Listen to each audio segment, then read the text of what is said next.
A team, king and a queen, gold crowns, everything. This is all that I dream. This is Volleyball game played by two teams, usually of 6 players on a side, in which the players use their hands to bat the ball back and forth over a high net, trying to make the ball touch the court within the opponent's playing area before it can be returned.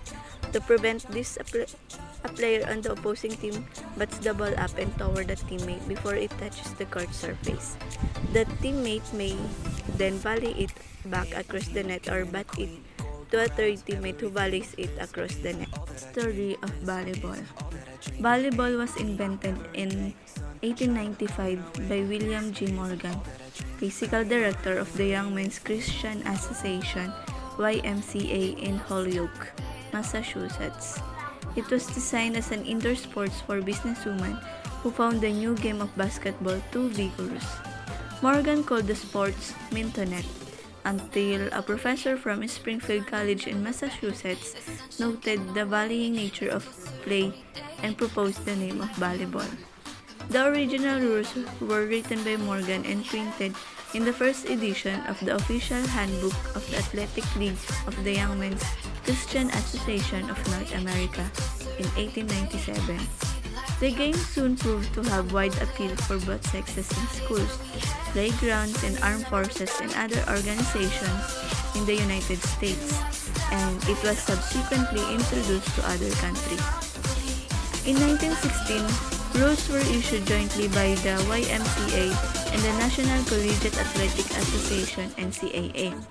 The first nationwide tournament in the United States was conducted by the National YMCA Physical Education Committee in New York City in 1922. The United States Volleyball Association (USVBA) was formed in 1928 and recognizes the rules-making, governing body in the United States. 5 basic skills in volleyball. Number 1 is serving. 2 is passing. 3 setting. 4 blocking. And last number 5 is hitting. Facilities and equipment. Number 1 is volleyball court. And that is the ball.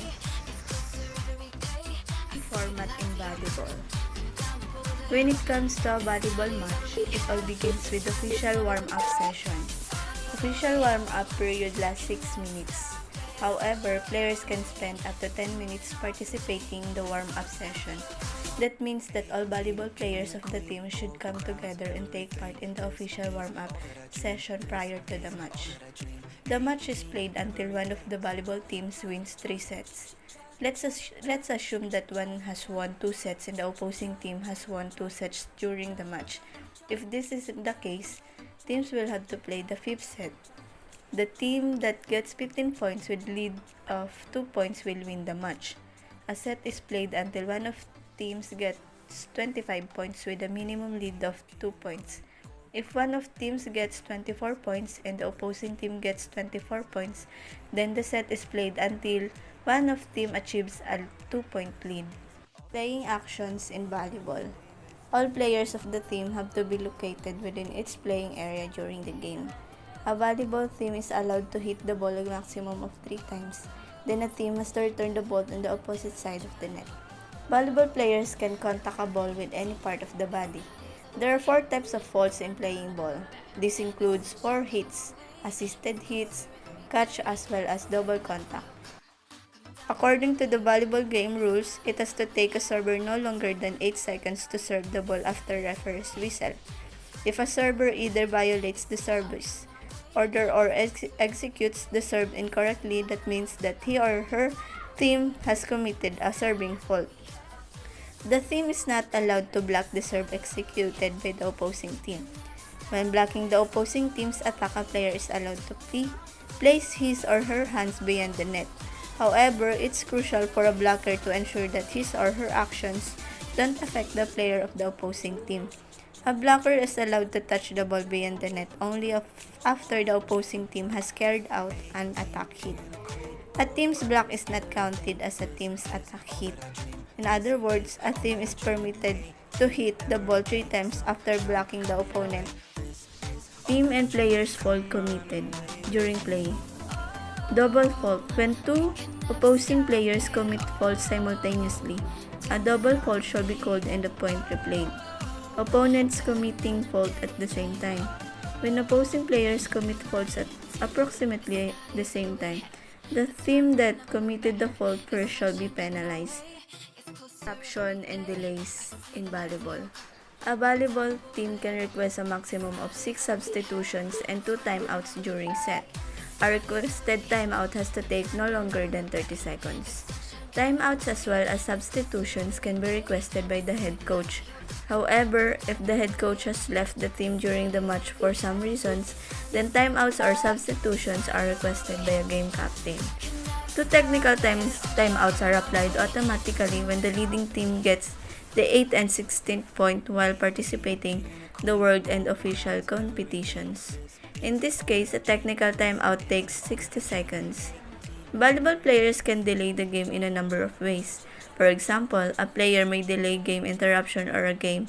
Athletes may also delay the game by repeating an improper request or requesting illegal substitution. It's important to point out that any type of delays result in sanctions which are recorded on the score sheet during the game. Libero. A libero in indoor volleyball is a back row defensive specialist. Since they only play in the back row, those players are often shorter than the front row blockers and hitters but have impeccable ball control skills. The position was created to promote. The libero may serve but cannot block or attempt to block. The libero may not spike a ball from anywhere if at the moment of contact the ball is entirely higher than the top of the net. Because they play in the back row and need to be close to the ground in order to play defense. It also helps to be small and quick so that they can be in the correct spot to play defense and serve-receive. Referee's official hand signal and signature. Illegal alignment or improper server. Illegal hit. Delay of service. Over the net. Net foul or net serve.